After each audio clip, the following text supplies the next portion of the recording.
Nesse vídeo vamos dar continuidade às questões da prova da segunda fase da 7ª Olimpíada Brasileira de Biologia, questões 52 a 102. A questão 52 traz aqui uma figura de um paramécium, que é um protozoário unicelular, ciliado, né? Mostra que algumas estruturas intracelulares desse organismo tem ali, por exemplo, dois núcleos, né? Um micronúcleo e um macronúcleo, que vão ter ali, claro, né? Vão conter a informação genética do paramécium. Também tem ali uma relação com a reprodução dele, né? Ele tem uma dinâmica reprodutiva bem complexa, tem reprodução sexuada, assexuada. Enfim, a gente nota que ele tem cílios, né? Portanto, é um ciliado. E a gente nota também uma questão aqui de um vacúolo contrátil, que tem a função de eliminar água do meio intracelular. Portanto, a gente infere que a água está entrando na célula mais do que deveria, né? Então, a célula, o meio intracelular, está mais concentrado que o meio extracelular. Portanto, a gente pode inferir que ele vive na água doce, certo? E, portanto, a água fica entrando na célula, ele precisa eliminar, né, parte dessa água para não estourar a célula. Portanto, ele vive num meio hipotônico. Se ele vivesse num meio hipertônico, ele precisaria de algum mecanismo ali para importar água para a célula, né? Porque a água ficaria saindo. Enfim, tem um textinho aqui genérico sobre protozoários, fala ali sobre a importância, né, de reconhecer as estruturas celulares, né, para saber um pouco também sobre a ecologia desses organismos. E a questão é o seguinte: marque o item que contém uma informação verdadeira sobre esses organismos unicelulares. Uma pergunta genérica sobre protozoários, aparentemente, mas a resposta foi uma resposta específica sobre paramécio, né? É um protozoário dulcícola que utiliza cílios para sua locomoção. Então, assim, ele colocou a figura de um paramécio específico, né? Um texto genérico sobre protozoários e depois uma pergunta genérica e uma resposta específica sobre paramécio. Eu achei que ficou um pouquinho confuso, mas ok, tá tudo certo aqui.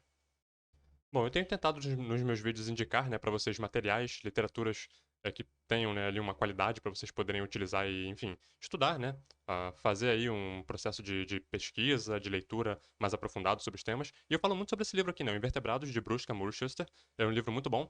E ele também fala, embora ele seja sobre invertebrados, né, e a gente pensa naqueles animais ali, os invertebrados superiores, digamos assim, ele também tem um capítulo que fala sobre protozoários logo no começo dele. Então, assim, eu faço isso mais para apresentar para vocês a estrutura do livro mesmo. Vocês podem também conseguir outros livros, claro, né? Pode pedir emprestado aí um livro para um amigo, para algum professor, né, que esteja ajudando vocês, ou até mesmo tentar um download pela internet. Então, aqui, ó, ele tem um capítulo de introdução, capítulo 2, sistemática, filogenia e classificação, conceitos ali, né, genéricos importantes para estudo da zoologia, e capítulo 3, os protistas, o reino protista. Que aí, enfim, ele vai falar sobre toda a classificação, né, os filos, diversas características. Ele vai falar eventualmente aqui sobre os ciliados, tá vendo? Ciliados onde vão estar ali os a paramécios que a gente acabou de ver na questão. Então, assim, o termo protozoários acabou caindo um pouco em desuso, eventualmente veio o termo protistas, hoje em dia estão usando protoctistas. Isso está sempre mudando, mas não se apeguem muito a isso não, porque é só uma mera terminologia. O que importa é o conteúdo. Ele tem uma tabelinha aqui com a síntese, né, dos principais filos, né, que estava sendo discutidos aqui no livro, né? A Amoebozoa, a Dinoflagellata, a Apicomplexa, Ciliata, né, o dos paramécios. Tantos filos, né, alguns com nome assim impronunciável, Chlorarachniophyta, enfim, né? Só para ter uma noção assim da riqueza, né, do estudo dos protistas, que não é uma coisa simples, é uma coisa muito complexa.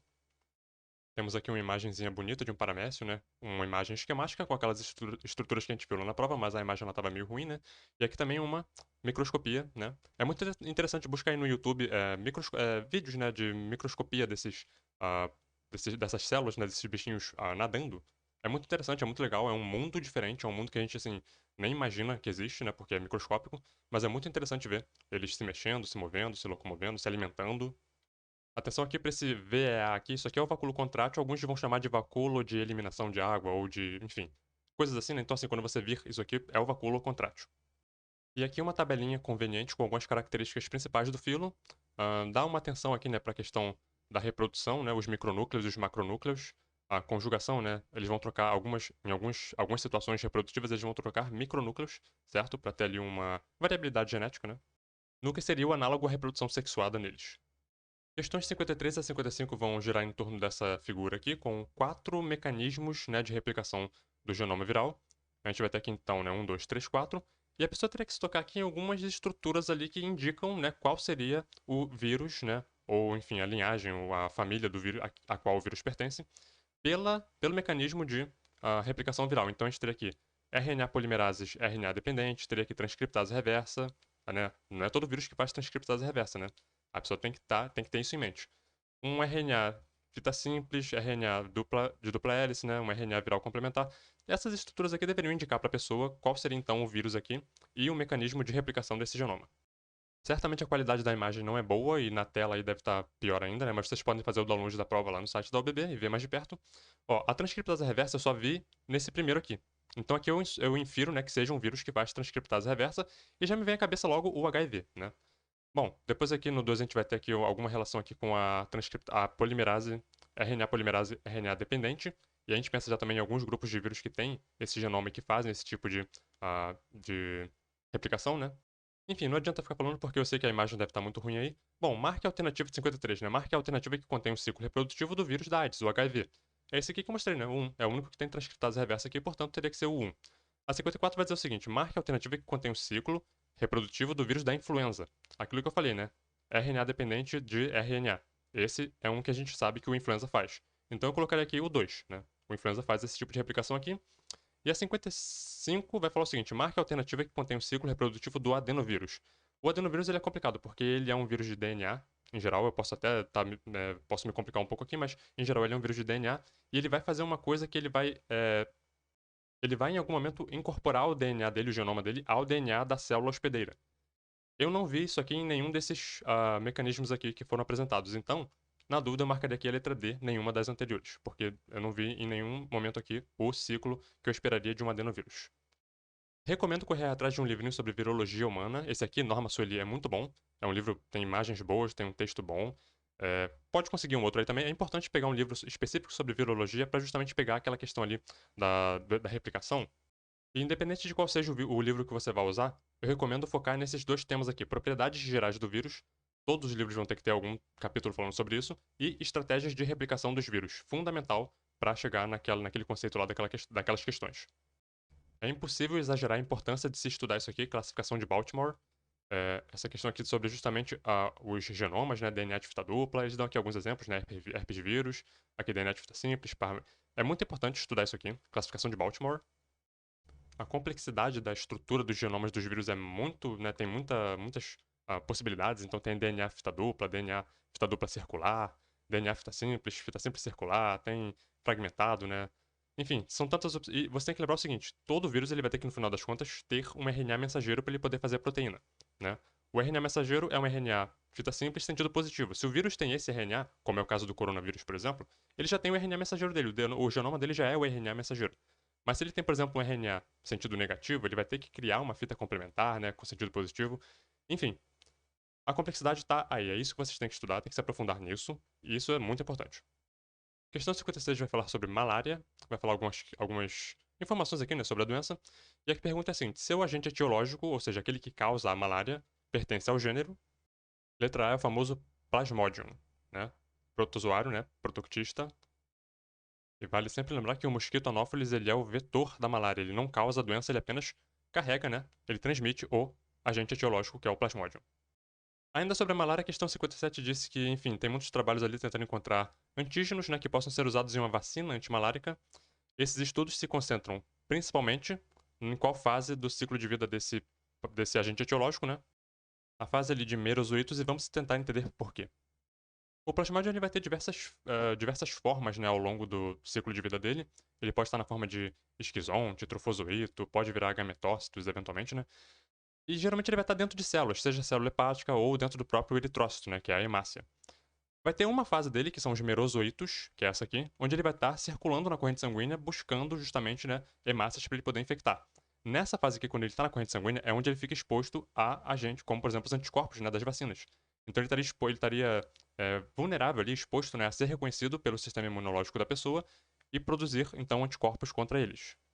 Então, basicamente, essa seria a razão, né, pra gente pensar numa vacina mirando nessa fase de vida dele. O importante também é buscar aqui puxar desse ciclo, né, a forma, né, como ele eventualmente vai se contaminar em um mosquito, né, os anófilis. E lá no anófilis, então, ele vai fazer reprodução sexuada, porque ele vai para lá na forma de gametócitos, né, que vão ser masculinos e femininos. E no mosquito, ele faz reprodução sexuada. Portanto, no mosquito, o mosquito vai ser o hospedeiro definitivo do Plasmodium e o ser humano vai ser o hospedeiro intermediário. Na gente ele faz apenas reprodução assexuada. Todas essas coisas que eu tô falando aqui, assim, né, jogando pro alto, são coisas importantes que você tem que parar e estudar sobre esse ciclo aqui, que é um ciclo super complexo. Questão 58, o esquema abaixo indica uma vaca louca. Essa doença é uma doença causada por prion, né? Prions são coisas muito misteriosas, assim, eles não são micro-organismos, não são vírus, não são bactérias. Eles são sequências ali, que a gente pode dizer assim, proteicas, né? É como se fosse uma proteína que dobrou errado, né? Ficou numa conformação assim estranha e que pode causar assim, pode ser inclusive letal, né, pro organismo que porta e que adquire essa proteína inclusive em geral pela alimentação. Então assim, é um assunto muito sério, ah, grave. E a doença da vaca louca, né, a encefalopatia espongiforme bovina, é causada por prions. Como eu não consigo explicar muito bem isso aqui, eu vou colocar leituras aí, links na descrição para quem quiser aprofundar um pouquinho mais. E vamos que vamos. Questão 59, uma mulher aqui recebeu uma flor, né, de presente. Demorou um tempo, né, para chegar em casa e colocar no vaso. Ela chegou em casa, colocou a flor no vaso, com água, né? E depois olhou e a flor estava murcha. Mas como é que pode a flor estar murcha se estava num vaso com água, né?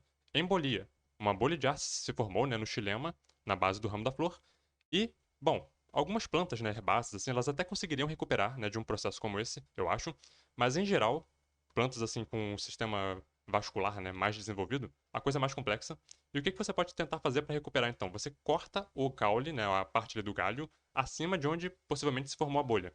E a partir do momento que você corta o caule, você tira, né, a parte que formou a bolha, você teria então, de novo, comunicação ali dos vasos, né, do xilema, que transportam, né, a água para cima.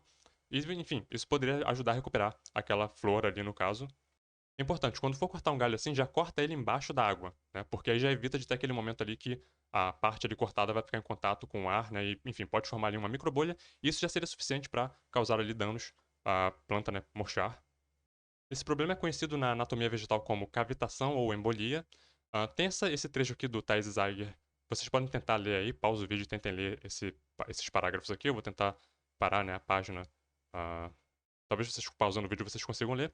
Essa parte também, as plantas minimizam as consequências da cavitação no xilema. Vou passar a página aqui. Tem essa partezinha aqui, tem essa imagem aqui grande, falando justamente aqui. Deixa eu tentar diminuir um pouco. Onde, né, a gente vê aqui o xilema, né? E algumas alternativas ali que algumas plantas conseguem, né? Criando ali um conglomerado de vasos, onde um vaso assume o transporte, caso um deles dê problema, né? Então ela redireciona o transporte para um vaso subjacente. Isso seria uma alternativa, né? Aqui é a legenda da imagem, para quem quiser ler. Recomendo tentar fazer um download ou pegar esse livro aqui em algum lugar aí que vocês encontrem. E esse último parágrafo que conclui, né, aquela ideia ali. A capa do livro que eu acabei de mostrar. Thais Zager, sempre que eu falar Thais Zager, é esse livro aqui. Questão 60, tecidos vegetais. Fazer relação aqui entre colunas com letras e números e ver qual seria das frases abaixo que completariam, né, as letras de cima. Nesse tipo de questão é importante ir logo no que a pessoa já tem certeza, né? Então, assim, viu cutícula aqui na 2? Cutícula e epiderme, ponto final. Então, A2, né? Vai ter que ser alguma alternativa que tenha A2. A B vai falar sobre xilema, então xilema, células mortas, ok. Abertura nas extremidades, tá? Poderia ser B4. As fibras. Fibras são células alongadas, mortas. Parede celular resistente, ok. Então, C1, né? E D, floema, cilíndricas vivas, ainda que sem núcleo. Em alguns casos, perde o núcleo, né? Mas continua a célula ali com alguns componentes do citoplasma. Então, D3. Então, acho que seria a letra D, né? A2, B4, C1, D3. As questões 61, 62 e 63 vão falar sobre fotossíntese C4. Então, a 61 vai falar muitas das vezes qual a afirmação melhor explica por que as gramíneas tropicais C4 muitas vezes são mais eficientes na fotossíntese do que gramíneas C3 em ambientes quentes e secos, porque as gramíneas que fazem a fotossíntese C4 praticamente eliminaram a fotorrespiração. O problema todo, né, o imbróglio todo envolvendo a fotossíntese C4 é a fotorrespiração por conta ali, das altas temperaturas, envolve ali a afinidade da robisco, né, com oxigênio e CO2. É uma coisa bem complicada, estudem isso. Livros de fisiologia, como o Thais Zager, por exemplo, falam sobre isso. Tem outros livros também. Livro de bioquímica, eu já falei sobre o Leninger, né, que fala sobre isso também de uma forma bem profunda. E eu vou indicar hoje um outro livro que também fala sobre isso, que eu descobri e que é bem interessante. A 62 mostrou pra gente aqui uma figurinha da anatomia crânio, certo? Bainha, né, perivascular. Tem aqui o feixe vascular, né, uma bainha em volta dela, com células ali, inclusive fotossintéticas. Marque a alternativa que contém uma planta que apresente a anatomia crânio. Cana-de-açúcar, né, uma gramínea C4. Repara que temos daqui, ó, bromélia, uma bromeliácea, fotossíntese CAN. Cactus também, uma cactácea, né, fotossíntese também CAN. E as outras duas são outros grupos que fazem C3, batata, roseira, etc. E a 63 foi um pouquinho mais específica ali, né? A enzima que permite às plantas C4 uma maior afinidade pelo CO2 do mesófilo do que as plantas C3 é a fosfenolpiruvato carboxilase. Então não percam de vista que toda essa coisa de fotossíntese C4 tem a ver com a concentração, é um mecanismo de concentração de CO2 para que a robisco não fique num ambiente assim com muito oxigênio, né, uma proporção de oxigênio muito alta em relação ao CO2, para que ela fique num ambiente rico em CO2, como é o caso da bainha perivascular. Então a gente vai ter aqui, ó, aqui, a carboxilação inicial nessas folhas não é catalisada pela robisco, mas pela fosfenolpiruvato carboxilase, aquela enzima que a gente viu lá. Outra coisa importante aqui, ó, a marcação inicial dos ácidos C4 foi observada primeiro em CO2 em cana-de-açúcar, né? Enfim, milho, etc. Bom, cana-de-açúcar só pra mostrar lá aquela questão lá que tinha, né? Cana-de-açúcar como uma das opções, realmente. E essa página aqui é do Thais Zeiger. Eu também achei uma seção sobre fotossíntese aqui nesse livro, A Economia da Natureza de Wycliffe. Ele é um livro, assim, bem específico. Eu não encontro tudo que eu quero nele, mas o que tem nele que eu encontro geralmente é o melhor. Entendeu? Então, assim, é um livro que eu gosto muito porque as coisas que tem nele são muito boas, embora não tenha tudo, né? Mas eu gosto muito dele. Eu vou mostrar a parte sobre fotossíntese aqui pra vocês verem um pouco da estrutura dele. Aqui, ele tem um texto bem organizado, bem fácil de ler. Fotossíntese, né? Reações de luz, fotossíntese C3. Vai falar um pouco sobre a fotossíntese tradicional, né? C3. Na próxima página, se eu conseguir virar. Ele continua falando um pouco. E, eventualmente, ele vai falar sobre modificações, né? Em ambientes com estresse hídrico ou altas temperaturas. Vai falar sobre fotossíntese C4. Ele fala em algum momento aqui também. Ele tem até uma imagem. Aqui, ele coloca algumas imagens, ó. Plantas C3. Né, fala um pouco sobre a anatomia da planta C3. Planta C4, coloca aqui também um corte histológico, né, com a anatomia da bainha perivascular. Plantas CAN, cactáceas, né, aqui alguns exemplos, etc. Essa imagem aqui, inclusive, é bem grande, ela ocupa a página inteira, então assim, é bem difícil de focar ela toda. Mas vocês pausando aí a tela, de repente vocês conseguem pegar um detalhe ou outro, né? Mas enfim, tentem obter esse livro aqui também, porque ele também é bem interessante para estudar ecologia. Questão 64. Uma ilha pequena e distante do continente, em contraste, em comparação, né, com uma ilha grande perto do continente, teria uma menor diversidade de espécies. Esse tema aqui ele é biogeografia de ilhas, um tema super complexo, complicado demais. A lógica aqui da questão está correta. Eu vou tentar mostrar aqui alguns materiais para mostrar para vocês assim, um pouco da complexidade da questão. Aprofundem-se nisso aqui, busquem textos na internet. Não é muito fácil encontrar textos simples, né, sobre isso aqui. É um tema bem complexo, bem profundo, bem denso. Tudo meio que começa com esse livro aqui, The Theory of Island Biogeography, de MacArthur e Wilson. Um livro muito difícil de ler. Os autores, assim, são, claro, né, super especialistas na parada, é um assunto muito difícil. E eles escreveram esse livro aqui sem a menor preocupação de que quem esteja lendo compreenda o que está escrito. Colocaram gráficos super complicados. É muito difícil, eu não consigo ler uma página desse livro aqui sem ficar com dor de cabeça e querendo, assim, jogar isso longe. Basicamente, o conteúdo do livro que estaria relacionado lá com a questão estaria aqui no capítulo 1, a importância de ilhas. Eu acho que mais o 2 e o 3, área e número de espécies, e uma elaboração, né, mais aprofundada na questão ali do padrão de área e diversidade. Muito complicado. Eu vou só passar rapidamente algumas páginas assim, não vou nem dar zoom não, só para vocês verem assim um pouco da estrutura do texto, né? As tabelas, os gráficos, diversas equações, né? Fórmulas matemáticas complexas, sei lá, gráficos super complicados de ler. E olha que eu gosto de ler gráfico, hein, mas esses que eles colocaram aqui não dá pra acompanhar. Muito complicado. Enfim, só queria mostrar um pouco da estrutura do livro. Aquele livro que eu mostrei a capa ainda agora, Wycliffe's Economia da Natureza, tem uma seção sobre essa coisa da biogeografia de ilhas, tá? Então, assim, eles vão colocar aqui, né, alguns gráficos, vão elaborar um pouquinho de forma um pouco mais didática, né, porque é um livro-texto, tem que ser didático. Então, eles têm preocupação em que você entenda o que eles estão escrevendo. Os gráficos, né, esse tema todo da biogeografia de ilhas tem essa coisa aqui da índices, né, taxa de colonização e extinção. Então, ilhas mais próximas têm uma taxa de colonização maior do que ilhas distantes. Ilhas menores têm uma taxa de extinção maior do que ilhas maiores. Tudo isso leva, né, àquela resolução lá da questão de que aquelas ilhas pequenas e distantes têm uma menor biodiversidade. Enfim, então esse gráfico aqui resume a questão das ilhas, do tamanho das ilhas, né? As ilhas pequenas sustentam menos espécies que as ilhas grandes, né? Então esse gráfico aqui prova isso. E aqui embaixo tem um gráfico sobre distância. Ilhas próximas ao continente têm mais espécies porque têm um maior aporte, né? Por migração, por imigração no caso, né? Do que aquelas que estão mais distantes. Tudo isso assim, geograficamente faz sentido, mas a pessoa tem que desabstrair um pouquinho, né? Esse livro aqui, que eu até uso pouco ele, né? Essentials of Ecology, de Tyler Miller e Spulman. Ele também tem um trechinho ali sobre esse tema. Esse quadro aqui, em inglês, né? Eles resumem bem aquela ideia. Então pausem o vídeo aí, quem conseguir tenta dar uma lida aqui, porque é um resuminho interessante. E esse livro aqui, Fundamentos de Ecologia, de Eugênio Dum. Esse aqui realmente é a bíblia da ecologia. Tentem conseguir um livro, né? Alguma cópia dele aí. O Dum de Ecologia. Esse livro aqui é muito importante para estudar ecologia. Ele vai ter uma sessão aqui, uma sessão que ele vai falar sobre a biogeografia de ilhas. E colocou esse gráfico aqui que eu achei super legal, né? Então, o número de espécies em uma ilha está determinado pelo equilíbrio entre a taxa de imigração e extinção, que é a forma, né, de saírem organismos, né, indivíduos de uma ilha, por extinção de espécies. Bom, tem 4 pontos ali, né? Tem as relações ali de tamanho, né? Grandes e pequenas, e de distância. Próximas e distantes. Tá vendo como é que a coisa é complicadinha, né? Então, assim, é um tema que realmente não é um tema trivial, e a pessoa realmente tem que pegar e aprofundar um pouco. Usar livros de textos é uma boa alternativa nesse caso.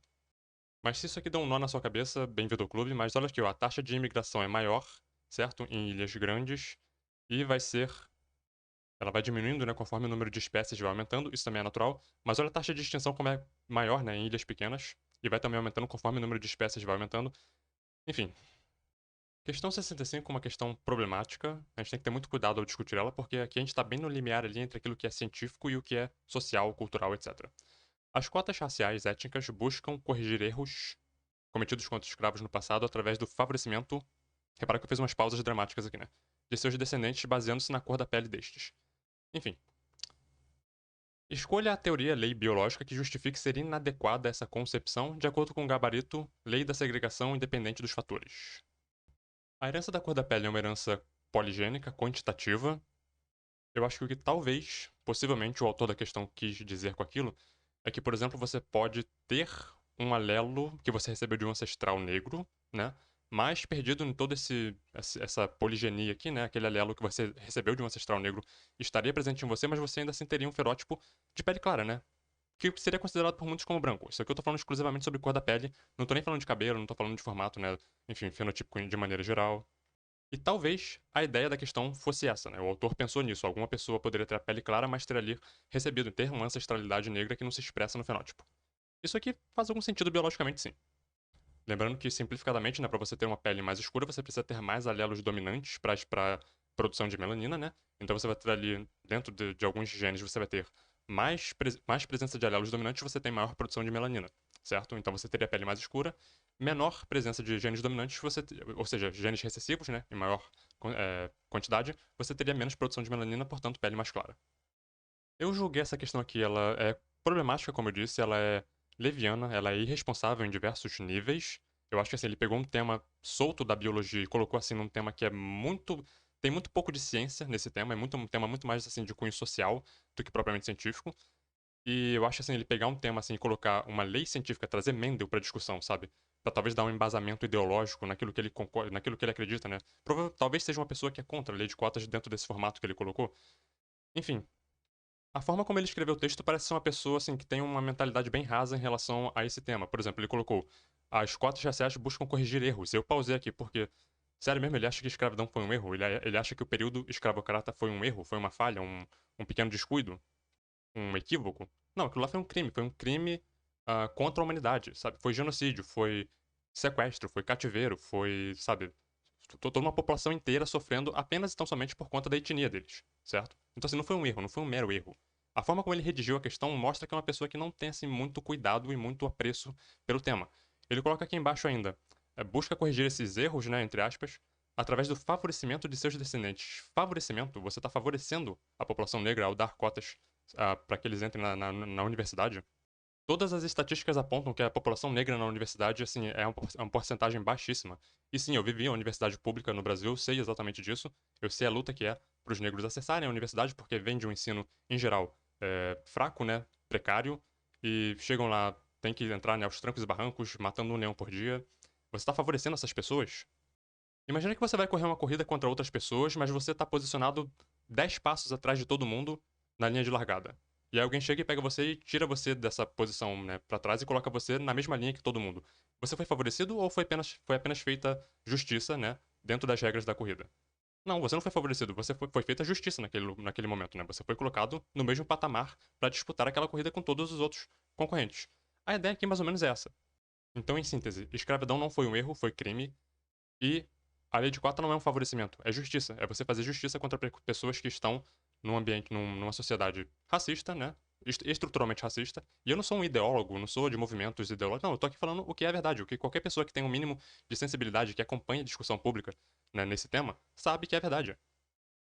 Dito tudo isso, eu não acho que a lei de cota resolve o problema, mas eu não acho também que a proposta seja resolver o problema. A lei de cotas, ela é um passo, né, um tijolinho que você coloca ali na direção de eventualmente resolver o problema. Existem muitos outros problemas estruturais que precisam também ser resolvidos, como por exemplo, a educação básica de qualidade para todos, que a Constituição garante, né? Enfim, programas de permanência na universidade, porque eu quando eu estava lá eu percebi que entrar para a faculdade é muito fácil. Vocês não têm noção. Entrar para a universidade pública no Brasil é fácil. Difícil é ficar lá. Difícil é terminar o curso, entendeu? E muitos bolsistas que entram, cotistas, né, que entram lá por cotas, muitas das vezes com muito trabalho, chegam lá não conseguem ficar mais do que 3 períodos, porque, enfim, as demandas da vida, né, acabam tirando a pessoa de lá. Portanto, muito mais do que investir também em cotas, né, uma educação básica de qualidade, também investir em programas de permanência para que essas pessoas que vêm dessas classes sociais muitas das vezes precárias, né? Não apenas pela cor da pele, mas também em função da dinâmica social que a pessoa vive muitas das vezes, para que essa pessoa tenha condição de ficar, permanecer na universidade e terminar seu curso. Enfim, eu poderia ficar horas aqui falando, mas eu só queria deixar bem claro assim, que esse tema aqui não é um tema estritamente científico, não é uma coisa que você pode simplesmente pegar uma lei biológica e colocar aqui e resolver, né, a questão e colocar inadequado. Não, é muito mais profundo do que isso. Se você é negro, se você é branco, se você é contra, se você é a favor, leia mais sobre isso, se aprofunde mais, participe de discussões, participe de seminários, simpósios, enfim, assistam palestras, leiam livros, porque é um tema muito profundo e não dá para resolver isso aqui com uma mentalidade rasa e superficial. Questão 66, crescimento populacional. Bom, se você já estudou o tema, você já viu essa formulazinha, né? Essa aqui é uma derivada, dn sobre dt, rn, k menos n sobre k. Isso aqui é a fórmula ali que a gente estuda, né? A questão do crescimento, da constante ali de... O efeito, né, que a capacidade de suporte do ambiente tem sobre o crescimento da população. Então, a população teórica, ela iria crescendo, crescendo, crescendo para sempre, mas, no mundo real, o ambiente ele tem limitações, né? Ele constrange o crescimento da população por conta dos recursos que são escassos. E isso seria o K, né? Seria ali o maior número de indivíduos de uma população que o ambiente consegue suportar, porque os recursos são escassos. Tema profundo e complexo, tem que ler muito sobre isso. Livros de ecologia, já apresentei vários aqui. Vou tentar colocar também um textinho na descrição do Khan Academy, que é muito bom sobre esse tema. Questão 67 ainda meio que sobre esse tema, só que agora a gente vai falar de K e R. Então agora é estratégia K e estratégia R, certo? Define-se como espécie K estrategista, aquela que investe mais em competitividade que em potencial biótico. Então não confunde esses Ks não, tá? Aquele K ali é capacidade de suporte, e aqui a gente está falando de estratégia de vida. Os estrategistas R são aqueles que têm muitos filhotes, os filhotes morrem, né, adoidado, poucos chegam à fase adulta para reproduzir, mas tem um potencial biótico muito grande, né? Os K são aqueles que investem em pouca prole, mas têm muito cuidado parental para garantir que aquela pouca prole que eles têm cheguem à fase adulta e se reproduzam. E também são indivíduos, geralmente são espécies, né, tardias. Então, assim, elas sabem competir muito bem. Diferente das outras, das R, que são pioneiras, né, chegam mesmo no ambiente assim arrasado e né, disseminam a população ali rapidamente. Mas, enfim, morrem muito rápido também, não competem muito bem, justamente com as espécies tardias, né? Outro tema também muito importante aí da ecologia para se estudar. Questão 68, uma questãozinha simples, mas muito boa para estudar. Marque a alternativa abaixo que contém fator que normalmente não atua na regulação da população. Vamos mudar a pergunta e vamos colocar o seguinte: vamos tirar esse não daqui e vamos falar o seguinte: fator que atua na regulação de uma população. Predadores, sim. Parasitas, sim, né? Disponibilidade de alimento, recursos, sim. Competição, sim. Tempestades, não consigo ver como, né? Então, aqui, dentro dessa lógica aqui do não, né? A tempestade seria ali aquele fator que não sei muito bem como é que ela atuaria na regulação sistemática do tamanho de uma população. Eventos catastróficos podem acontecer, tempestades podem matar muitos indivíduos, né, numa população, mas isso aí não seria um fator, né, constante de controle do tamanho populacional. Questão 69 tem aqui um pega-bobo aqui, mas eu achei que o gabarito dela também foi um pouquinho problemático. A chuva ácida tem inúmeras consequências, marque a alternativa que não contenha consequência direta da chuva ácida. Letra A, aumento do pH dos oceanos. Se a chuva é ácida, ela vai diminuir o pH do oceano, né? Então, assim, isso aqui seria um pega-bobo. Mas qual que é o problema aqui? A letra E, por exemplo, alteração da composição de espécies no corpo hídrico, né? No corpo hídrico, digamos, um lago. A chuva ácida ela vai acidificar a água, ela vai alterar as propriedades da água e, por isso, ela vai alterar todas as dinâmicas ecológicas daquele meio. E aí ela alteraria a composição das espécies, porque algumas não tolerariam as mudanças, né, nessas características. Então eu acho que isso aqui, na verdade, seria uma questão indireta, não direta. Então, assim, eu ficaria meio que, né... Claro que a A tá flagrantemente errada, mas a E também não tá tão boa assim, não. Questão 70, parasitismo social em aves. O cuco, ele coloca um ovo no ninho de uma outra ave. O ovo é idêntico ao da ave. Ele mimetiza o ovo, né, de uma forma perfeita. A ave não percebe que ela tá com um ovo ali de cuco, ela pensa que é dela, e ela choca aquele ovo. E os passarinhos, né, todos nascem, ok. O cuco, ele é muito maior do que os outros. Ele cresce com uma velocidade muito maior, ele fica de um tamanho, assim, colossal diante dos outros, e ele empurra os outros para fora, os ovos ou até mesmo os outros passarinhos para fora do ninho. E com isso ele pega a comida que o passarinho traz toda só pra ele. Quando o passarinho percebe, né, que, enfim, tá criando filhote dos outros, já é tarde demais, eles continuam dando comida pro cuco, mas aí, né, já é tarde demais. Isso é em relação, né, ao filhote de cuco com os demais filhotes, isso é uma relação de competição, né. O parasitismo se dá entre as espécies, mas o filhote do cuco com os outros passarinhos, ele tá competindo por espaço e por recursos. Questão 71 a 74. Estudem biomas brasileiros, estudem ecossistemas terrestres, biomas, e especificamente biomas brasileiros, tá? O bioma brasileiro 71, em que encontramos maior ocorrência de vegetação esclerófila tolerante a metais como alumínio, isso aqui é o Cerrado, acho que é 3, né? Bem aqui no meio aqui, o Cerrado. Tem ali a relação daquele solo ácido, né, com muita concentração de alumínio, uh, Ag+, eu acho, né? Eu não vou ficar arriscando aqui, né, os elementos não, mas esse problema aqui do alumínio é no Cerrado. A pessoa tem que ler um pouco sobre isso aqui. 72, campo inundável, eu já sei que isso aqui é o Pantanal, então eu já iria de 5 aqui. direto. 73. Vegetação lenhosa, higrófila, perennifólia, latifoliada. Folhas largas, né, para aumentar a superfície de transpiração, porque essas plantas vivem em florestas tropicais, né, úmidas, então elas precisam transpirar bastante para poder se livrar de água, de excesso de água. Eu aqui ficaria em dúvida entre Mata Atlântica e Amazônia, né, entre 4 e 1. Mas repara que não tinha a opção 1, então só pode ser a 4, né? Que legal, né? 74, predomínio de cladódios. Cladódios é o caule, né, das cactáceas. Então, quando você pega um cactus na mão, você se machuca porque tem espinhos, né? Os espinhos são as folhas, certo? Que ele reduziu para evitar a perda de água. E aquilo que você está segurando verde é o caule, que é o cladódio que chama. Bom, cactáceas eu pensaria logo em caatinga, portanto, número 2 aqui, né? A letra A. Questões 75 e 76, tem essa figura aqui com o ciclo do nitrogênio, né? Eu vou ver as duas perguntas e depois vou mostrar umas imagens para ilustrar elas, mas vamos ver as duas primeiro. Identifique o número, dentro desse diagrama aqui que foi apresentado, né? Que pode ocorrer nos heterocistos de cianobactérias. Super específico, o gabarito A, né? Número 1, a fixação do nitrogênio gasoso em amônia. E a próxima questão, a 76, identifique o número que pode ocorrer nos acinetos de cianobactérias. E aqui eu vou adiantar logo que os acinetos são uma forma de resistência das bactérias, eles apenas servem ali, né, para a bactéria resistir a momentos, né, onde ela não está tendo assim muitos recursos para viver. Então, nenhum dos anteriores aconteceria nos acinetos de cianobactérias. Mas o que diabos são heterocistos e acinetos? Eu vou colocar um link para essa página aqui na descrição, filo cianofita, né? Tá difícil de ler, eu sei, a letra tá clara, mas enfim. Em uma colônia de cianobactérias podem ocorrer células especializadas como heterocistos e acinetos. Os heterocistos são células especializadas para fixação do nitrogênio, o que torna essas algas de extrema importância, né, no ciclo do nitrogênio, enquanto os acinetos são esporos de resistência que permitem às cianobactérias sobreviverem, né, a circunstâncias desfavoráveis. Vamos ver aqui os heterocistos. Então tá aqui, né, um heterocisto, aqui estaria ocorrendo então fixação de nitrogênio, certo? Nessa parte aqui, isso aqui é uma bactéria, né, um filamento, parece. E nessa partezinha aqui, que se chama de esterocisto, estaria acontecendo ali aquele processo. E o acineto seria essa coisa aqui do lado, né, que seria então essa forma de resistência da bactéria a circunstâncias desfavoráveis. Questão 77 vai falar sobre carboidratos, moléculas muito importantes para os seres vivos, especificamente a glicose, um dos mais estudados, né? A respeito da glicose, marque o item correto. Letra C. Na forma cíclica, à direita, a glicose está em sua configuração beta, um tema super chato, específico da bioquímica. Nessas coisas, assim, tá muito mais pra química do que pra bio, né? Mas isso aqui é bioquímica, né? E, enfim, acho que não dá pra ver na imagem aí. Eu vou tentar mostrar no livro aqui, no Leninger. O Leninger, no capítulo 7, dependendo da edição que você consiga aí, pode ser outro capítulo, mas esse capítulo, carboidratos e glicobiologia, né? Ele vai falar muito sobre moléculas dos carboidratos, entre eles a glicose. Bom, então brevemente aqui, né, duas famílias principais de monossacarídeos, aldoses e cetoses. Isso é importante para quando você pega nessa essa listinha aqui, né, essa fileira de moléculas, você meio que sabe, né? Gliceraldeído é uma aldotriose, né? Dihidroxiacetona é uma cetotriose, coisas assim. Então essas moléculas aqui têm 3 carbonos, as de 6 carbonos, glicose, né? Glicose e frutose. A glicose que a gente está falando dela, né? 6 carbonos, é uma aldoexose, então tá na família das aldoses. E tem essas aqui de 5 carbonos, ó, ribose e deoxirribose, que vocês devem lembrar do DNA, né? A ribose no RNA e a deoxirribose no DNA são também aldopentoses. Aldopentoses porque 5 carbonos.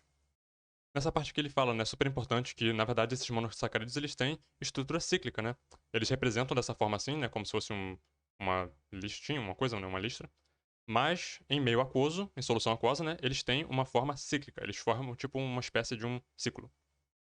Eu evitei usar o termo anel porque eu achei que o anel tinha, né, relação com outras estruturas lá, os anéis aromáticos, mas ele mesmo usa o termo anel aqui, ó. Então, ok, anéis. E só pra deixar bem claro, isso aqui é demais pra minha cabeça, ok? Eu tô só brincando aqui de mostrar coisas pra vocês. Mas isso aqui é muito, muito, muito chato. Bom, basicamente aqui é a forma, né, como você fecha aquele ciclo. Ok? A gente tem aqui a glicose, certo? Na forma linear. E aí você fecha, né, o ciclo. Se ficar com o hidrogênio para cima, no carbono anomérico que eles chamam, né, que é o carbono 1. Se o hidrogênio ficar para cima e a hidroxila para baixo, você vai dizer que é alfa-glicose. Glicopiranose, que é como você chama a glicose quando ela está no formato cíclico, tá? Só para ficar bem claro. E a beta-glicose é quando a hidroxila ficar para cima e o hidrogênio para baixo no carbono anomérico. Ou coisinha chata. 78. As macromoléculas encontradas em seres vivos são polímeros. A categoria a qual essas moléculas são enquadradas depende do monômero que a constitui. Enfim, sobre as principais macromoléculas, marque a alternativa correta.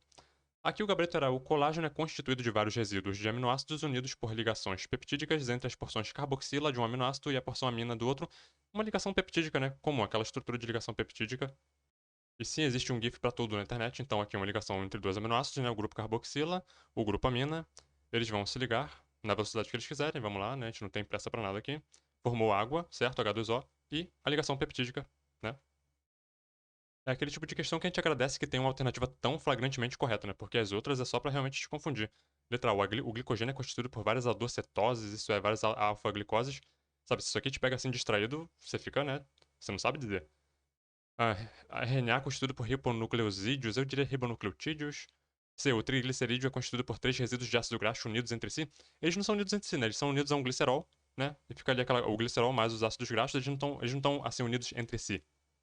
Aqui, repara que os ácidos graxos eles não se tocam, né? Um não toca no outro, eles estão unidos pelo glicerol, né? Eles estão ligados no glicerol, formando ali o triglicerídeo. 79, na membrana plasmática, encontramos diversas moléculas em sua composição. Aí tem aqui uma imagem né, com glicolipídios, glicoproteínas, proteínas integrais, proteínas periféricas, colesterol, etc. E estrutura básica de membrana plasmática. Bom, a respeito dos seus constituintes, assinale o item correto, gabarito letra A, as proteínas de membrana, tanto as integrais quanto as periféricas, podem exercer papel catalítico. Um tema também bem complicadinho, né? Mas, enfim, tem que estar preparado, né, para esse tipo de questão.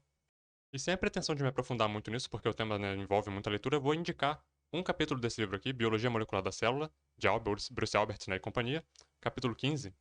De novo, se você conseguir uma outra edição dele, talvez esteja um capítulo diferente, mas o tema é sinalização celular, princípios da sinalização celular, sinalização por meio de receptores acoplados à proteína G, sinalização por meio de receptores acoplados a enzimas, vias alternativas de sinalização, regulação gênica, enfim, tudo isso aqui é importante e está dentro daquele tema lá que a questão propôs, e você vê diversas vezes aqui, em diversos momentos, proteínas integrais de membrana, proteínas periféricas, tendo ali atividade catalítica, né?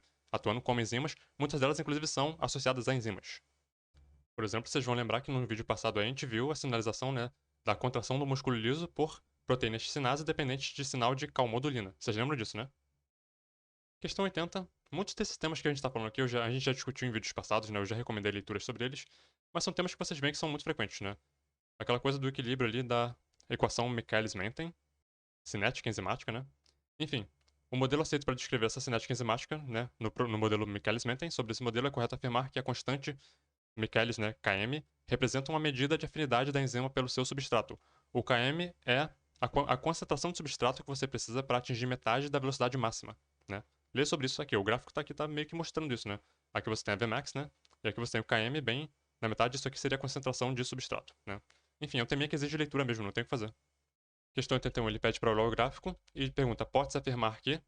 Aqui a resposta seria, ambos os inibidores alteram o Km da reação. Tipo assim, de onde que eles tiraram essa coisa de inibidor? O gráfico não tá falando nada sobre inibição de enzima, tá ali. Claro, tem uma curva aqui da cinética enzimática, mas assim, eles puxaram o assunto de inibidores. Por quê? Porque a pessoa já teria que ter lido sobre isso, né? É um assunto assim que se você leu, você sabe, se você não leu, você não sabe. Então assim, nem importa muito o que tá apresentando aqui no gráfico, entendeu? Você sabe ou não sabe isso aqui. Tem essa aula aqui da USP, eu já coloquei ela em algum vídeo passado aí, cinética enzimática, né? Uma apresentação de slides com 52 slides muito boa, tá? Mas o que eu recomendo? Peguem, eu vou colocar links também para Khan Academy, alguma outra página assim que fale com uma linguagem mais acessível, adquira vocabulário no tema e depois vem olhar essa apresentação aqui de slides, porque aqui tem muito conteúdo, mas a linguagem que ele usou assim, é bem, sabe, complicadinha, ele colocou né, os gráficos. Enfim, quem já tem o vocabulário consegue se encontrar aqui. Quem ainda não tem vocabulário tem que primeiro adquirir o vocabulário do tema, né? Pegar ali aquela coisa dos inibidores, né? Enfim. Por exemplo, aqui em alguns momentos ele vai colocar E mais S, né? Alguma coisa aqui acontecendo é S. O que é isso aqui? Enzima mais substrato, complexo enzima-substrato, resultando em enzima mais produto, entendeu? Esse vocabuláriozinho que a pessoa tem que pegar e se familiarizar com isso aqui, para depois partir então para aquela coisa mais complicada da inibição. Olha, eles vão falar sobre Km, né? Vamos fazer uma explicação aqui um pouco mais. Ó, segundo o significado de Km, é um parâmetro de afinidade entre a enzima e o substrato, como estava lá na questão, né? Ó, um Km alto indica baixa afinidade da enzima pelo substrato, um Km baixo, alta afinidade da enzima pelo substrato. E a partir do slide 21 ele fala aqui também sobre inibição, né? As enzimas podem ser inibidas, ele vai falar assim, bem, né? Vai falar sobre isso de forma bem completa. Então, tipos de inibidores, né? Inibidores competitivos, não competitivos, incompetitivos, mistos. Ó, o competitivo ele se liga no mesmo sítio que o substrato, tá vendo? Por isso que ele compete, né? Ele compete pelo sítio de ligação com o substrato. O não competitivo ele vai se ligar alostericamente ali num outro sítio de ligação, que não é o mesmo que o substrato utiliza, mas ele muda a forma da enzima de forma que ele altera, né, as propriedades ali. E o substrato já não gera mesmo, já não tem a mesma reação, né? A mesma relação de afinidade com a enzima. Então, ó, inibidor competitivo modifica a Km, né? Enfim, não modifica a velocidade máxima. Muda a afinidade, mas não a velocidade máxima. Inibidor incompetitivo também modifica a Km, certo? E também a velocidade máxima. né? Reduz a KM, etc. Enfim, só pra dizer assim, tá tudo aqui. Só que assim, numa linguagem que talvez não seja acessível pra todo mundo. Então, a cinética do inibidor competitivo. Lembrando que o aumento do substrato supera, né, a força do inibidor competitivo. Então, muito substrato enfraquece o inibidor competitivo. Por isso que ela consegue ainda assim chegar na velocidade máxima, né? Muda a afinidade durante algum tempo, mas conforme o substrato aumenta, a afinidade vai aumentando de novo. Já na inibição não competitiva, ela muda completamente a relação de afinidade e também não permite que a enzima jamais chegue na velocidade máxima dela, por questões muito complexas da bioquímica. Então, questão 82. Ainda sobre inibição enzimática, pode-se dizer que o inibidor competitivo não diminui a Vmax, né? Ele não altera a Vmax. O inibidor alostérico não competitivo, né? Pode sim alterar a Vmax, né? Diminuindo, como a gente viu lá no slide. B. 83. Uma célula vegetal possui características peculiares que devem ser reconhecidas. Marque o item correto a respeito das células vegetais. Letra B. No tonoplasto podemos encontrar lipídios. Lembrando que o tonoplasto é a membrana do vacúolo, né? Portanto, lipídios, né? Substâncias lipofílicas. Envolvidos na atração de agentes polinizadores como aves e insetos. Tem a ver ali, né, com substâncias muitas das vezes aromáticas ou até mesmo corantes. Voltando aqui para o Thais Zeiger, Fisiologia Vegetal, recomendo a leitura do capítulo 13, Metabólitos Secundários e Defesa Vegetal. Tem uma parte aqui que ele vai falar sobre. Deixa eu encontrar a página aqui. Ó, metabólitos secundários, vai falar um pouco sobre isso. E tem uma parte aqui que ele vai falar sobre a atração de. Deixa eu ver. Importantes aqui, metabolismo primário do carbono e secundário. No metabolismo secundário, a gente tem a formação de terpenos e compostos fenólicos. A gente vai focar aqui num grupinho de compostos fenólicos. Especificamente esses aqui, os flavonoides, né? Uma classe de compostos fenólicos. Aqui, ó. Deixa eu ver. Aqui, ó. As antocianinas são flavonoides coloridos que atraem animais. Atuam ali, então, né, nessa relação aí de atração, né? De insetos, polinizadores, enfim, etc. Dá uma lida nisso aqui, acho interessante. Eu acho que nessa ampliação aqui dá pra pegar o texto inteiro. Esse último parágrafo aqui também é bem importante. A cor é somente um tipo de sinal utilizado para atrair polinizadores para as flores.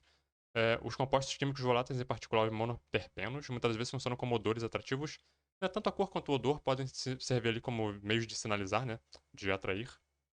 E vão ter algumas moléculas naqueles grupos ali que a gente viu que são hidrofílicas, né? E outras que são lipofílicas. Para resolver a questão aqui, ele focou nas lipofílicas, que são as que ficam associadas à membrana do vacúolo, que é o tonoplasto. 84, falando sobre citoesqueleto. Sobre o citoesqueleto, marque o item correto. As microvelocidades possuem uma base de actina que lhe confere sustentação. Um teminha aqui da histologia. Então agora estamos aqui no Junqueira de histologia. Fiquem atentos aí, né? Não cochilem, porque senão vocês se perdem. Uma micrografia aqui mostrando, né? Microvelocidades. E uma base aqui na base, né? Justamente, trama terminal, constituída de filamentos de actina, dando sustentação ali aos micróvilos, certo? Como estava lá na questão. Questão 85, uma questãozinha boba. O trabalho dela era você realmente ler o texto e considerar, né, as alternativas, mas a resolução dela era bem simples, né? Falando sobre DNA. A respeito da replicação do DNA, marque a alternativa correta. Bom, numa célula eucariótica, a replicação do DNA pode ocorrer dentro de organelas, especificamente mitocôndrias e cloroplastos. 86 já exige uma leiturazinha a mais em bioquímica, mas ainda assim estava bem simplesinha, né? Falando sobre rotas metabólicas, né? A respeito de uma via metabólica como, por exemplo, a glicólise, né? Que transforma a glicose em duas moléculas de piruvato, marque a alternativa correta. Aqui, olha só, é o seguinte, o passo de comprometimento de uma rota metabólica corresponde à reação com maior energia de ativação, logo a reação mais lenta da via metabólica. Isso aqui faz sentido, né? Quanto mais aquela reação que você tem que investir mais, enfim, energia, né? Para ativar determinada enzima, uma vez que você passa daquela reação ali, você meio que se compromete com uma via metabólica. É um tema complicadinho, mas basicamente a ideia aqui seria essa. E a pessoa pode usar todo o repertório dela para, enfim, eliminar alternativas que claramente estão erradas, né? Por exemplo, ARN monocistrônico, né? RNA monocistrônico só codifica uma proteína, né? E aqui ele está dizendo que vai para síntese de várias enzimas. Não, estaria errado. Aqui, falando que, insinuando, né, que a glicólise precisa, né, de oxigênio. Não, a glicólise é uma via anaeróbica. Então, assim, questão 87, o glicogênio é um polissacarídeo, enfim, reserva, né, de glicose, de açúcar, né, para o organismo. O glicogênio hepático fornece glicose, né, no sangue para o organismo inteiro e outras células do organismo, lá no fígado, hepático, né. O glicogênio muscular, ao contrário, só forma glicose para contração muscular. Acho isso aqui um pouco estranho. A justificativa para essa diferença é que, bom, gabarito letra D, somente o hepatócito possui glicose 6-fosfatase. Eu não sei se isso aqui é verdade, não sei se é só o hepatócito que tem, mas digamos que sim.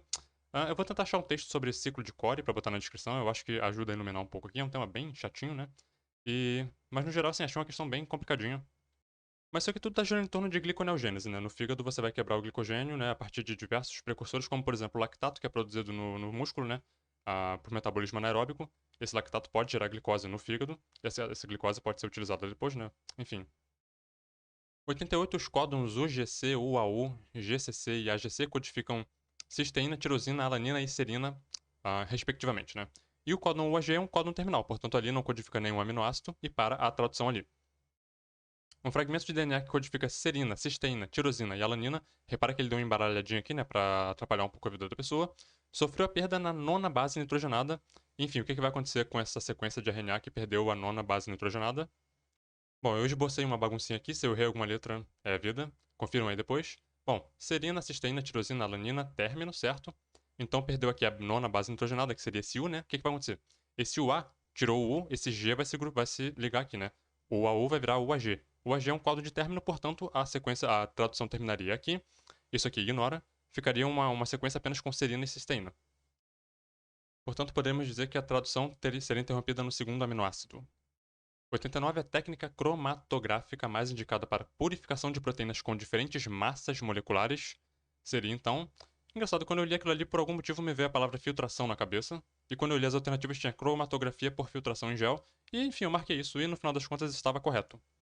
Só que o meu erro foi que eu pensei mais numa coisa tipo eletroforese, que envolvia cargas, né? E aparentemente não é bem assim. Bom, para os mais corajosos vai ter um link aí na descrição com a técnica. Eu não vou perder tempo aqui tentando explicar uma coisa que nem eu entendo direito. 90. Considerando os processos de mitose e meiose, nós podemos afirmar que todas as alternativas tinham alguma pegadinha ali, né, para pegar bobo. A letra E. As regiões chamadas de cromômeros são características do leptópteno da prófase 1, que é aquela coisinha chata que a gente ignora enquanto pode, né? Mas é interessante dar uma olhada, né? Porque, enfim, quem quiser memorizar cada uma dessas fases é uma boa coisa, porque às vezes eles cobram uma coisa bem específica. Indicação de livro-texto para estudar genética geral de uma forma um pouco mais profunda. Introdução à Genética de Griffiths. É um livrinho bem fácil de achar e tem um conteúdo bem legal nele. Aqui, ó, estágios da meiose, leptóteno, prófase 1, certo? Então, meiose 1, né? Fase do leptóteno. Os cromossomos tornam-se visíveis com finos filamentos longos. Tudo isso aí, né? A gente já sabe. Os cromossomos continuam a se contrair, blá blá blá.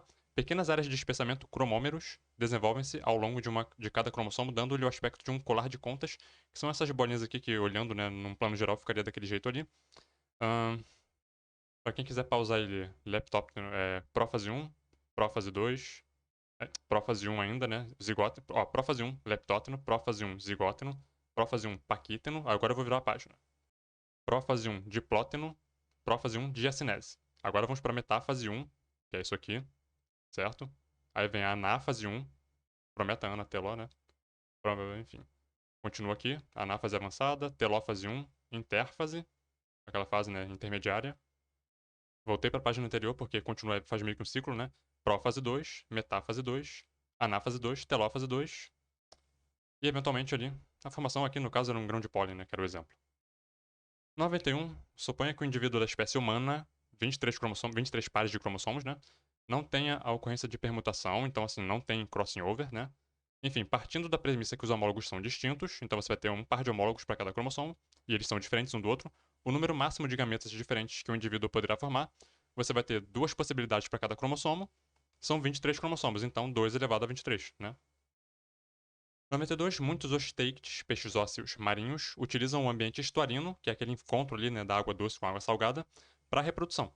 Esse fenômeno pode ser explicado pelo fato, bom, a salinidade não é tão elevada como no mar, nem tão baixa como no rio, então rola meio que um equilíbrio, né? Logo, os filhotes poderão realizar a osmoconformação, já que os rins e as brânquias ainda estão em desenvolvimento, então esses órgãos ainda são um pouco sensíveis, né? Então ele fica ali numa área bem, onde existe ali um equilíbrio, né? Nem é tão salgado, né, como no mar, nem é tão doce. A questão da osmorregulação ali fica bem equilibrada. 94, 93, questão básica, né? Via glicolítica possui um papel fundamental. Bom, sobre a glicose, né? Assinale a alternativa em que todas as moléculas são geradas por reações da glicólise. ATP, NAD+, né? Redução do NADH reduzido do NAD+, e o piruvato, que é o produto final da oxidação da glicose pela glicólise. 94 teve ali um tratamento numa cultura celular que inibiu a via glicolítica. Pode-se dizer, portanto, que essa substância que inibiu a via glicolítica atuou na célula no nível do citoplasma, que é onde acontece a glicólise. 95. Fazer algumas relações aqui sobre sistemática. 1. Características compartilhadas por linhagens irmãs são sinapomorfias, né? Características exclusivas de um clado é uma autapomorfia, letra C aqui. E características que aparecem em linhagens independentes como resultado de convergência evolutiva são as famosas zoonoplasias. 96, de acordo com a filogenia APG, grupo de filogenia das angiospermas, né, seria correto afirmar que, sim, percebeu-se ali que dicotiledôneas não são um grupo monofilético de angiospermas. Hoje em dia a gente tem, né, a gente ainda usa às vezes dicotiledônea, mas tem também o grupo eudicotiledôneas. Enfim, teve ali uma divisão ali entre alguns grupos desse grupão aqui genérico de dicotiledôneas, que são aquelas plantas que têm dois cotiledôneos, certo? Mas as eudicotiledôneas têm ali algumas características mais específicas, então, assim, dividiu-se o grupo. 97, uma dicotiledônea hipotética possui 32 cromossomos em sua oosfera, que é o gameta feminino, né? Dê o número de cromossomos esperados em sua raiz, que é diploide, então tem que ter 64, né? Pólen é haploide, portanto tem que ter 32 também, igual a oosfera. O endosperma é triploide, então vai ter 3 vezes 32, que 96, né? E o óvulo, também ali, parte ali da questão Ali já houve, né, a fecundação do gameta masculino, o núcleo espermático com a oosfera, então ele vai ser diploide 64. 98, a alternativa que contém somente estruturas de origem mesodérmica, folheto mesoderme, seria musculatura, sem dúvida, ossos também, né, um tecido conjuntivo ósseo, que tem a característica, né, bem... Bom, serosas, não confundir serosas aqui, a pessoa poderia pensar em glândulas, né, serosas e mucosas. Aqui são as membranas serosas, né, que têm origem mesodérmica, diferente das membranas mucosas que vão ter origem ectodérmica. Só que tem que pegar o livrinho de histologia, né, Junqueira, o Gartner, que eu já indiquei em vídeos passados, ou algum outro, até livrinho aí de educação, enfim, nível básico mesmo, a pessoa já deveria conseguir ter alguma informação sobre isso aqui. Mas resta, para essa questão aqui, teria que saber que membranas serosas têm origem mesodérmica. E são aquelas membranas que revestem, né, aqueles órgãos. Então, assim, a que reveste o coração, por exemplo, o pericárdio, né?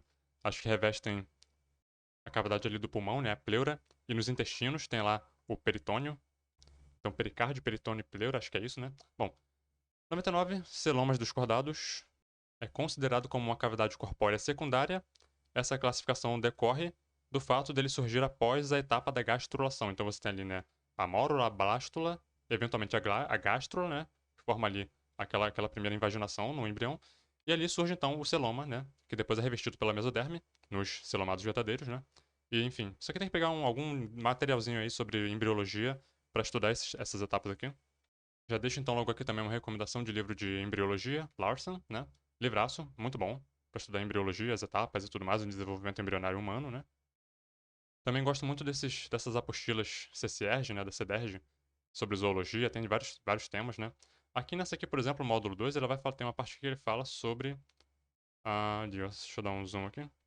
Ali, o celoma, metameria, diversidade animal, ele toca um pouco naquele assunto ali. Interessante, depois clica no link e vai ter um link para redirecionar para essa página aqui. Questão 100, marque a alternativa abaixo que apresenta anexo embrionário considerado vestigial nos mamíferos. O gabarito eles colocaram vesícula vitelínica, ok, realmente é vestigial nos mamíferos. O alantoide também, não é? Eu sempre ouvi falar que o alantoide também tem ali, porque tanto a vesícula vitelínica quanto o alantoide vão estar, a vesícula vitelínica, né, em diversos ovos, naquele ovo generalizado, né, que a gente estuda, ela tem papel de nutrição, e o alantoide de excreção de materiais, né, de excretas em geral.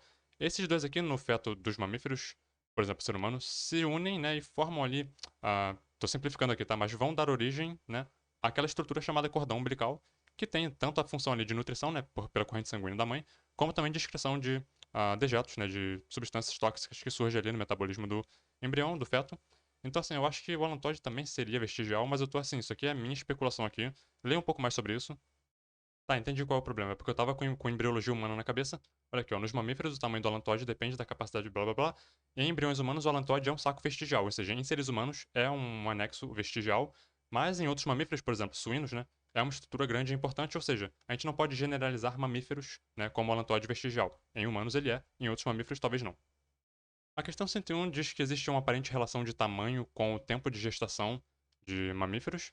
Então, por exemplo, o elefante, que é um animal enorme, tem um período de gestação de 22 meses, enquanto que um rato doméstico, que é um animal minúsculo, seria de 19 dias. Mas aí tem um gambá, né, que tem um período de gestação de 13 dias, menor que o rato, né, embora ele seja um animal maior que o rato.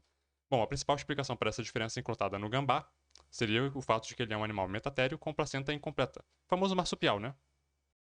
Bom, então classificação de mamíferos em relação a essa questão placentária, excluindo os monotremados, que não tem, né, essa relação porque são ovíparos, nós temos aqui os téria, certo? Que são mamíferos que vão ter aqui uma placenta, né, menor, reduzida, ou uma placenta de verdade, nós vamos ter metatéria, e eutéria. Os eutérios são os que realmente são placentários, né, de verdade. Tem ali os placentários basais e os placentários mais derivados. E nos metatérios nós temos que os marsupiais, certo? Então aqui diversos grupos de animais que tem aquele esquema lá de ter, né, o feto meio ainda por desenvolver alguma parte, né? E o feto, o bebê quando nasce, né, ele fica naquela bolsa, tipo canguru, diversos tipos de gambá. Vão manter ali, né, o resto do desenvolvimento do filhote naquela bolsa que é o marsúpio. E por fim, questão 102, a provável justificativa para mamíferos excretarem ureia.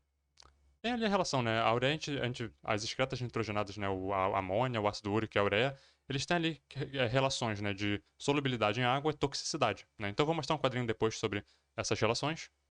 Aqui no caso, a resposta seria ser mais fácil de ser transmitido à mãe pela placenta do que a amônia. Não, letra C, ser mais fácil de ser transmitido à mãe pela placenta do que o ácido úrico, que é mais insolúvel, né? Você vê que eles colocam as questões bem iguais, né? Só muda uma palavrinha, se a pessoa demole, escorregar ali, erra mesmo. Isso aqui que eu acho interessante, ó. Tô tirando isso aqui do livro Puff, Vida dos Vertebrados, que eu já mostrei diversas vezes aí em vídeos passados. Ó, características dos principais excretas nitrogenadas dos vertebrados. Amônia, fórmula química, né? Peso molecular. Solubilidade, né? 890 gramas, enfim. Toxicidade alta, né? Custo metabólico para síntese, nenhum. Agora, comparando com a ureia vai ter uma solubilidade mais alta que a amônia, né? Uma toxicidade moderada, portanto menor que a amônia, e um custo metabólico de síntese baixo. Tem algum custo, mas não tanto. Agora, o ácido úrico, né? Suas diversas variedades aqui, baixa toxicidade, baixíssima solubilidade em água, né? E um custo metabólico altíssimo para sintetizar. Então, assim, essas relações aqui a pessoa é bom né, prestar um pouco de atenção nisso. E tem também essa relação né, da solubilidade da ureia com relação ao ácido úrico, por ela ser mais solúvel, ela é mais facilmente, passa mais facilmente, né, na corrente pelo cordão umbilical e tudo mais, né, os fetos e a mãe conseguem trocar ali essa substância de forma mais fácil. Então ficamos por aqui, apreciem o gráfico com moderação.